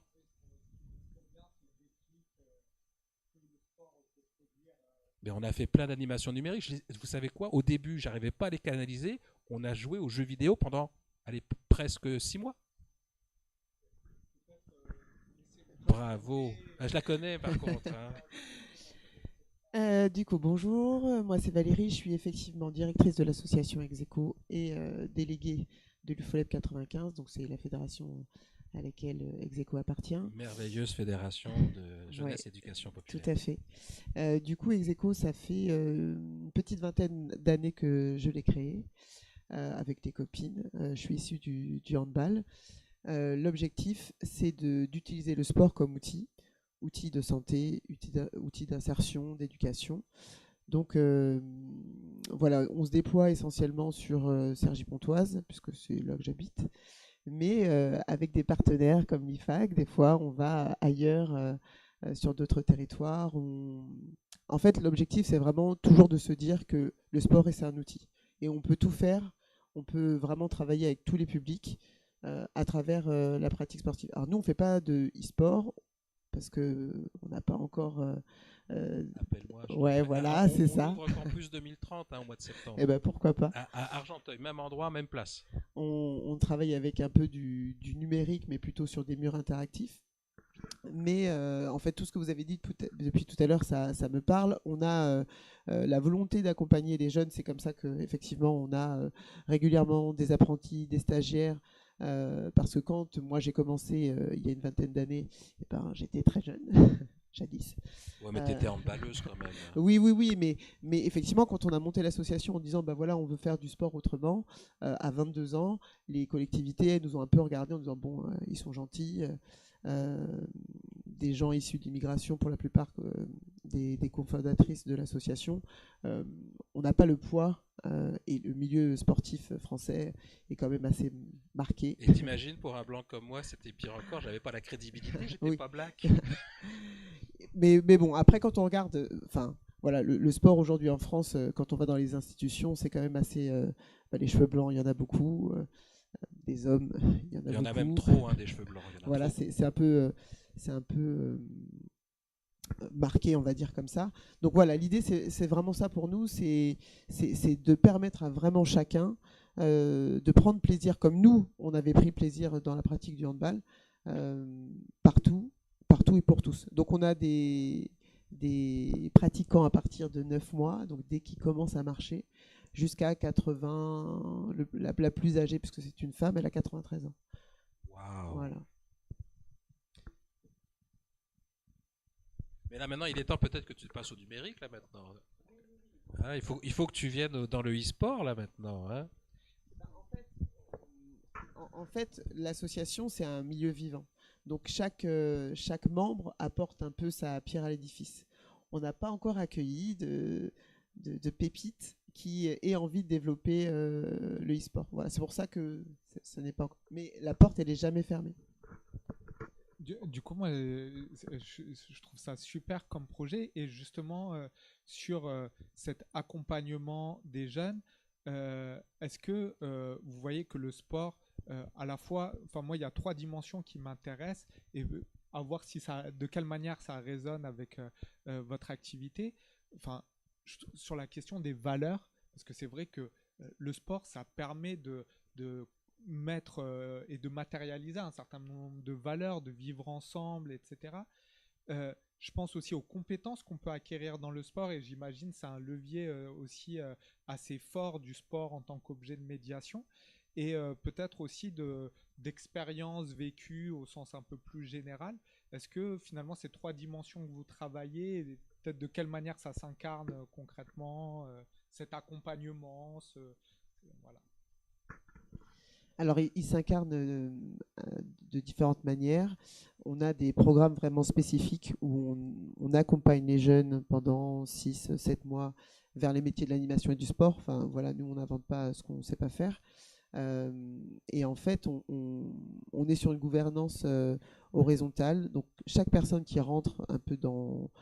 pas forcément bénévolement d'ailleurs, que ce soit stagiaire, apprenti, est toujours à la même hauteur, Et l'idée, c'est que chacun peut apporter sa pierre à l'édifice. Donc, on accompagne tous ces jeunes comme on accompagne des fois des bénévoles plus âgés. Il n'y a pas de différence. Alors, ça demande beaucoup d'investissement, des fois de patience, mais en fait, ça se fait vraiment naturellement.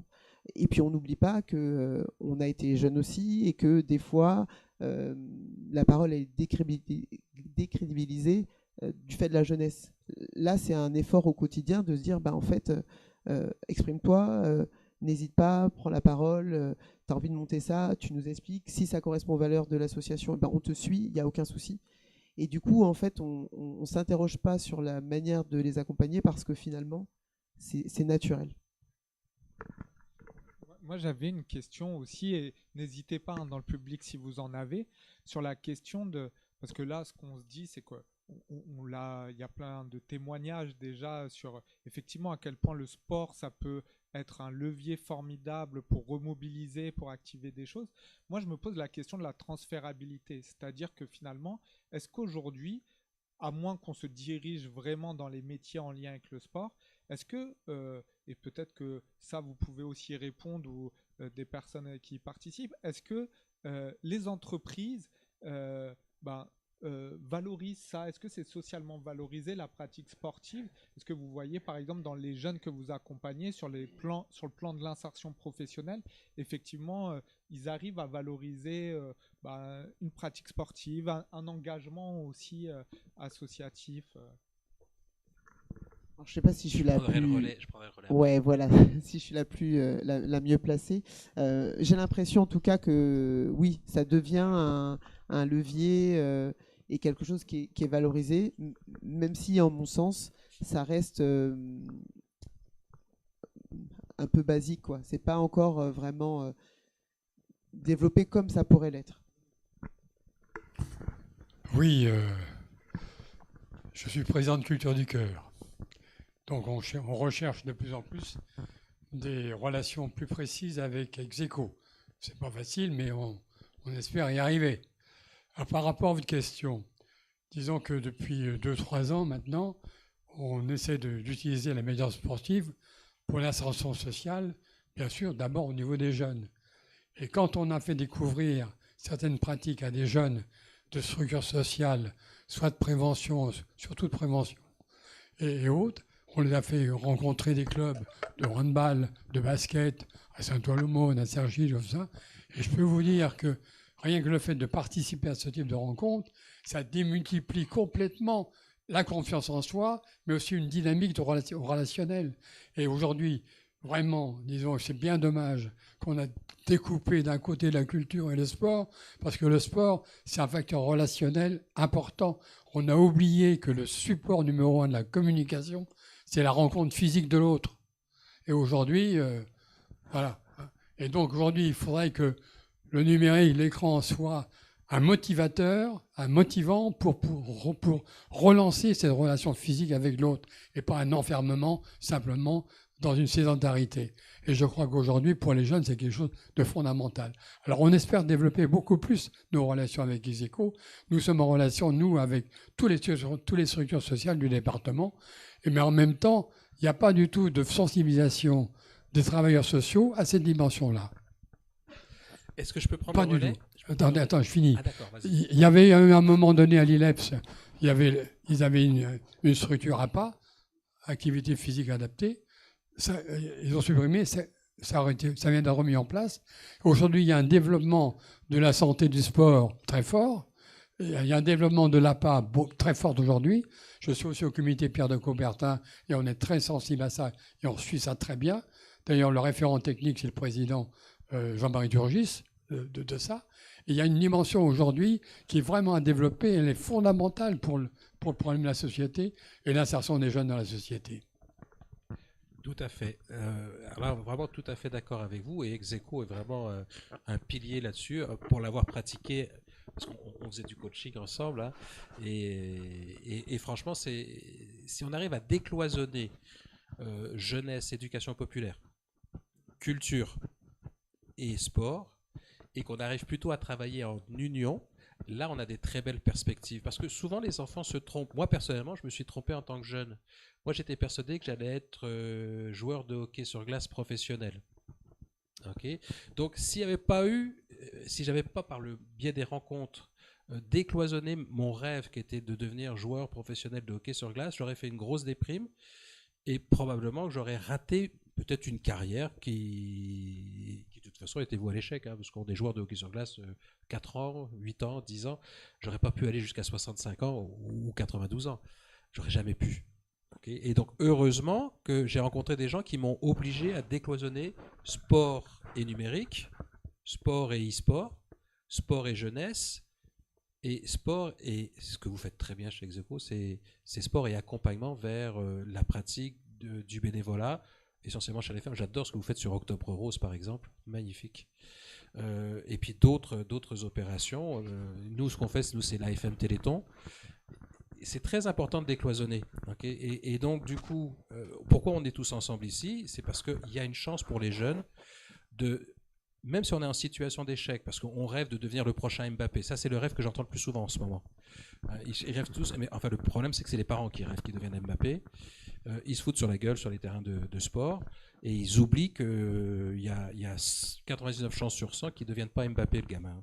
Okay, et donc, du coup, heureusement qu'il y a des associations qui passent la frontière du sport pour aller chercher non pas simplement les valeurs le savoir qui dépasse le savoir-faire. Dans le football, il y a du savoir-faire, par exemple. Dans le handball, il y a du savoir-faire qui dépasse aujourd'hui le savoir-être. Parce qu'aujourd'hui, on a un problème de civilisation avec la e-civilisation, la e-violence, hein, le i-intérêt de s'impliquer, parce que tout ça, c'est i. Hein. Aujourd'hui, il y a une quatrième valeur qu'on a oubliée et que vous avez décrit, que vous avez également utilisé, c'est le savoir vivre ensemble, qu'on appelle en anglais le life skill. Okay, et l'avantage du e-sport, c'est que ça rejoint toutes les communautés. Et c'est ça qui m'a beaucoup plu dès 1991 quand je suis allé à Los Angeles, c'est qu'on m'a donné une carte blanche. Il n'y avait pas de modèle. Donc j'ai développé dès 1991 du life skill et devinez